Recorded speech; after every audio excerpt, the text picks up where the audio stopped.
Good morning, good evening, wherever you may be, and welcome to the Twin Flames podcast, hosted by Melyzabeth Love.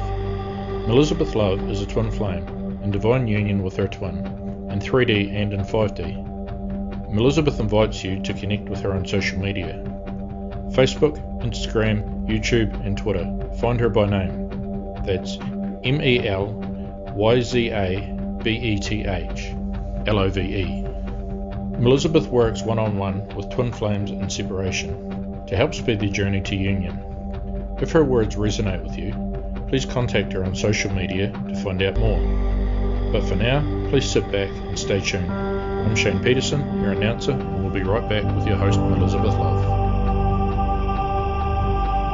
You are listening to the Twin Flames podcast with Melyzabeth Love, and I'm back with Ellen. The separation pain is almost unbearable, truly. It is the most agonizing pain I think I've ever been in. And It's agony. Pardon? It's agony. You're right, it's agony.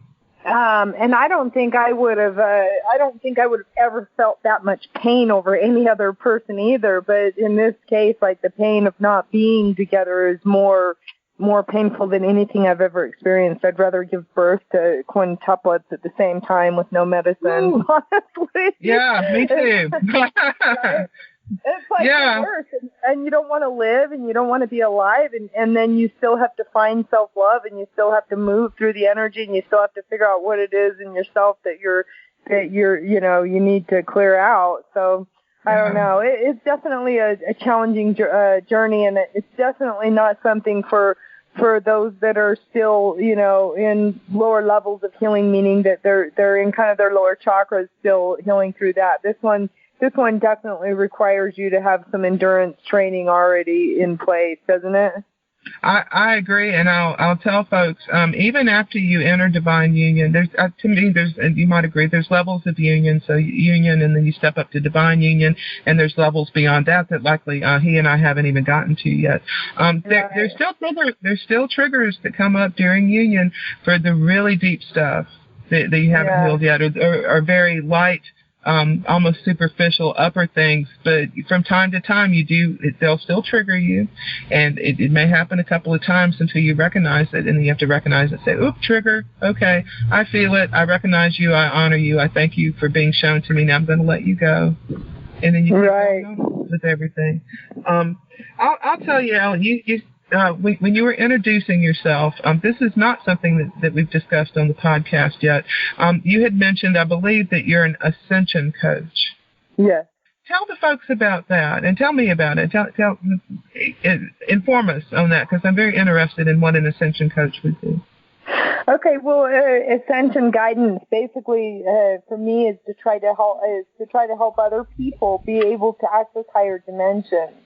So for me, I've been able to travel dimensions into New Earth and all of that energy, and it comes along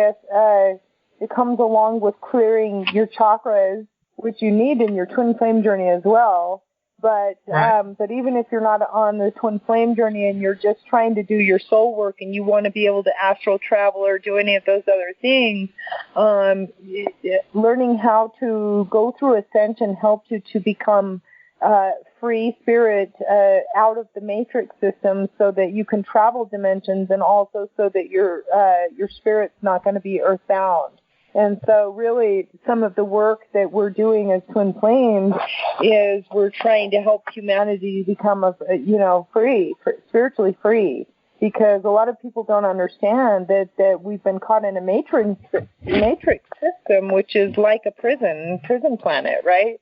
And so exiting the matrix requires some skill, and also you've got to be able to navigate through those dimensions and through the astral plane, so that your spirit doesn't get trapped. It's kind of like a spider web that will catch you, and if you get trapped there, your soul's gonna be earthbound again. You're gonna reincarnate and those kinds of things. So Ascension Guidance is basically helping the soul learn how to travel dimensions and to become, free, so that they're not caught in the matrix.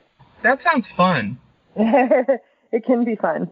It can also be, some difficult challenges with Ascension as well, because there's a lot of different planes, and in the fourth dimension, there's some entities that aren't necessarily benevolent, and so you have to be able to navigate safely. That's cool. It sounds like that would be as much fun for you as it would be for your coaching. It's awesome to see people be able to have those profound experiences after clearing some of their energy blocks and helping them through it. It's super awesome to watch that happen. That sounds really neat. I would say anybody listen to the podcast that listened to her describe that and that resonated with you, get in contact with Ellen and look into maybe doing some of that. How would folks get in contact with you again, Ellen? You can look me up on Facebook. I'm Ellen Red like the color, but with 2 D's. And I have a couple different pages on there. I have a page and my normal profile page, and then I have a page that's called Ellen Red, and it will say on it spiritual guidance or something like that. I think it says shaman and ascension guidance and shadow healing.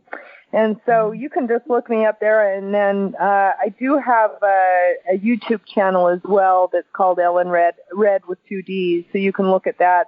It's kind of a new channel, so there's not a lot of videos on it yet, but either way, Facebook's the best way. I prefer for folks to get in contact with me on Facebook as well, so that really resonates. That's fun. Yeah. Cool. So we've talked about the phases of the twin flame journey and how you met your twin and sort of went into union with them and ascension. What else do you do that you think that the listeners might really find to be interesting? Because it sounds to me like you ran through such a long list of stuff. I can't even remember half of it now. So what else do you do that you think folks would really find to be interesting to learn about? Well, I'm a shadow healer, and I think that's probably something that a lot of people maybe, I don't know. I don't know a lot of shadow healers, but the shadow healing is really vital in terms of being able to maneuver through the dark night of the soul. And so, if you're on the twin flame journey or you're going through depression or any of those other things, shadow healing can really be helpful, and it obviously does require somebody that is a shaman that knows how to work through these kind of issues, because some of it can be real heavy duty. I've had clients come to me that punch themselves in the middle of the night, and they don't understand why they're beating themselves up. And I've had some really extreme situations where people were just going through some pretty intense stuff, and if you go to a psychiatrist, not to say that psychiatrists don't have their purpose and don't have a great purpose as well, but sometimes, sometimes it can be quicker to have a spiritual healer that knows and understands both the psychological aspects as well as the spiritual aspects to be able to help you move through it faster, so that you're not spending 10 years on a couch somewhere, going over these issues. You can do quantum healing, and you can move through it fairly quickly. The person that was punching himself was able to, through working with me, get through it within 3 sessions. As opposed to girl, I needed you when I was in my dark night of the soul phase, because I got trapped there. I really got trapped there, I believe, from probably, I'd say, around November the 1st of 2015 until October of 17. I was utterly trapped there. Yep, and that's what I mean. And sometimes just having even one session, I've had people come to me one time, and I was able to zoom right in and figure out where they were blocked and assist them, and they were immediately able to get into inner union with their twin after that. And I have testimonies of it. So that's amazing. Shadow healing can be, if you're kind of trying to navigate it yourself like I did, look how long it took me. I went through so much. And again, my stubbornness, right? But had I not been stubborn and just went and got a healer in the first place, I probably would have been able also to move through it if they were honest and clear about their healing modalities as well. Yeah. But shadow healing is vital to your twin flame journey, and realistically it's vital to ascension, period, because if you don't get through it, you really can't ascend either. You are listening to the Twin Flames podcast with Melyzabeth Love. And this is Melyzabeth, and I'm back with Ellen. Alan, you just said something that triggered something in me. I want to talk about. Not as a trigger. It just was a reminder. One thing my spirit guides have relayed to me is one of the gifts, if not the primary gift I have, appears to be the ability at some level to manipulate matter at the quantum level, at the beyond microscopic level, to compress time, sort of. I don't cause things to happen in my clients' lives. I can just compress the time needed for these things to happen, so that they end up a little farther down their journey. They're down their path a little bit more quickly. It sounds to me, whether you've identified this or not, that you're kind of doing the same thing. Yeah, I think we are talking about exactly the same thing. We're just wording it differently, maybe, but it does sound like the same type of quantum healing. Really is. Pardon? Yeah. Well, go ahead and finish your sentence, and then I have another question. I was just going to say, quantum healing really is the ability to help somebody skip timelines. So I'm not doing the work. I'm just a tool for the person. When they come to me, I'm just a tool for them. They're going to have to do, of course, their own spiritual work, but I can help them see and lead them to where they need to see. But that quantum healing can help you skip timelines to where you, instead of spending 5 years on a subject or flopping around in the dark or fumbling around, you're able to just jump timelines and literally alter your entire reality from that. Exactly. I don't think that I'd ever termed it as quantum healing, but I think you're right, and I think when I hang up the phone with you, I need to go do a little bit of research on what exactly that entails, because I might be accidentally doing that. Exactly. You had said something a second ago, which was downloads. I have a theory, and tell me if this resonates with you, that twins in divine union with their twin, I think we get different downloads than maybe twins earlier or at other stages of the journey get. And I think at a certain level, we're all getting the exact same downloads, but we're interpreting them, filtering them differently, simply based on our own perception and life experience. Is that? Do you agree? Do you think we're kind of getting the same downloads, and we're just maybe interpreting them and putting them out there a little differently based on our own life experience? Absolutely. We're just channels for the divine source.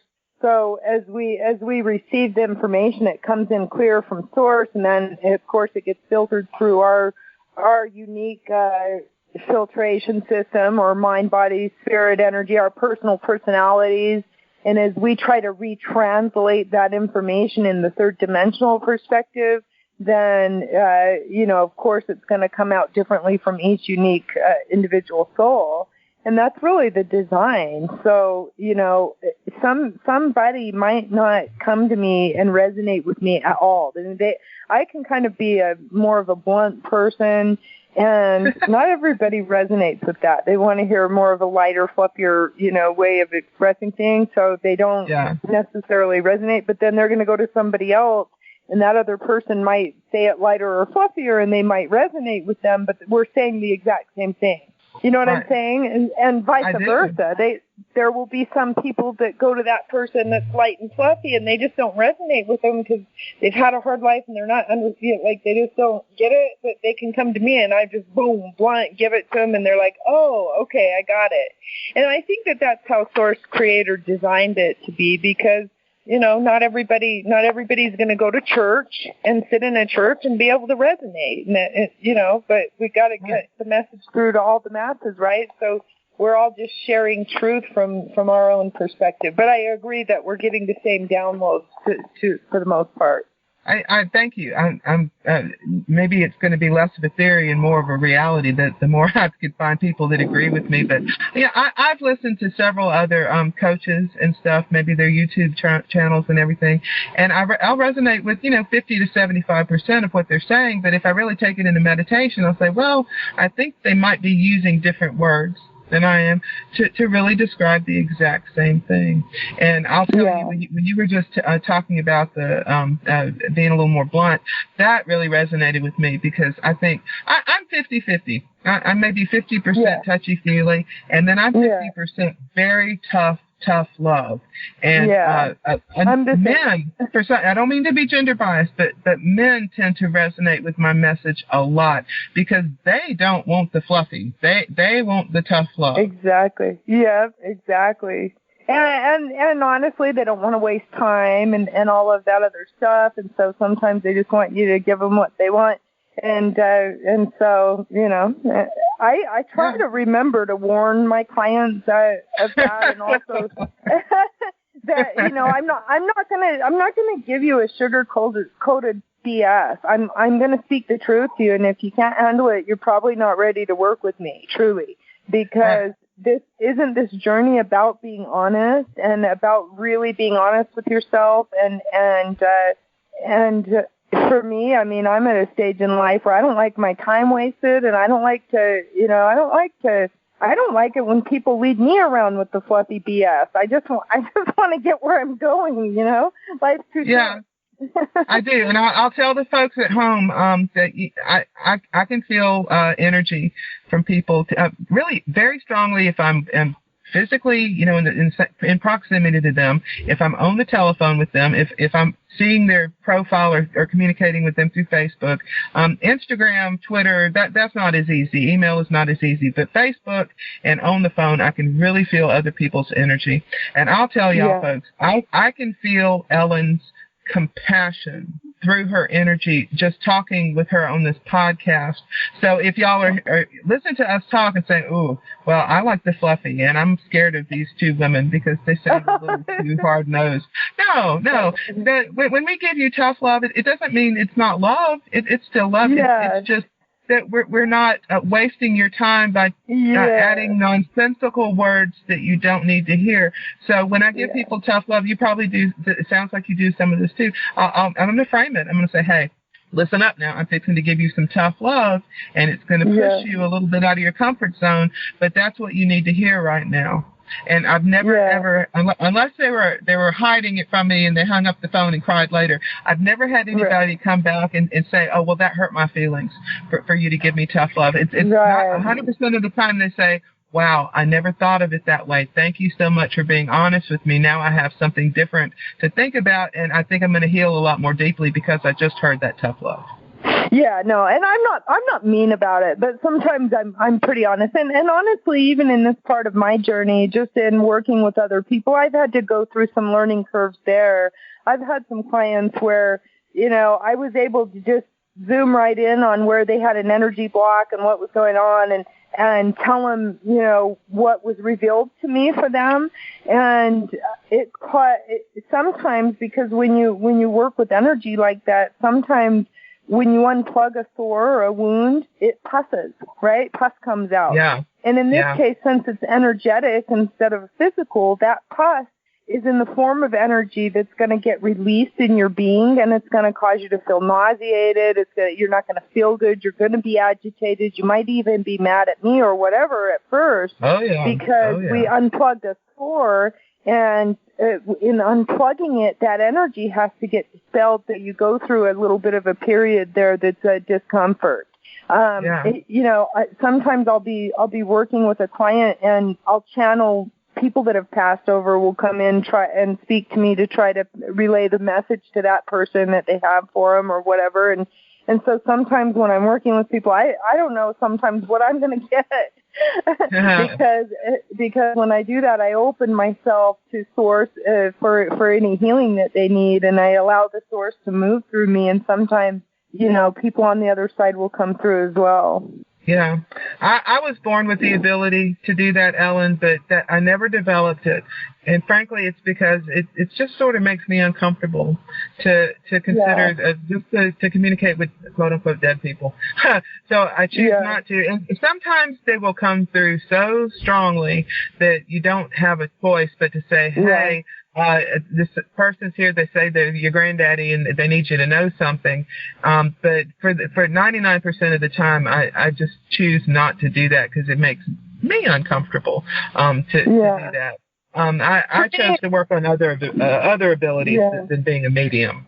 I can totally understand that. I personally, for me, I I'm not uncomfortable with it because just my whole upbringing, I was left home alone a lot, and I had to learn how to make friends with people on the other side. It was the only way for me to have anybody to talk to. And so I got very comfortable with the non-physical beings. But I can understand what you're saying and why you wouldn't want to. And sometimes it can be a little bit disruptive. Some of them are not necessarily, they don't just come through gently. Some of them barge through. Right. And right. so, but I've just become so comfortable with it over my own personal life that it doesn't bother me. It's so natural to me.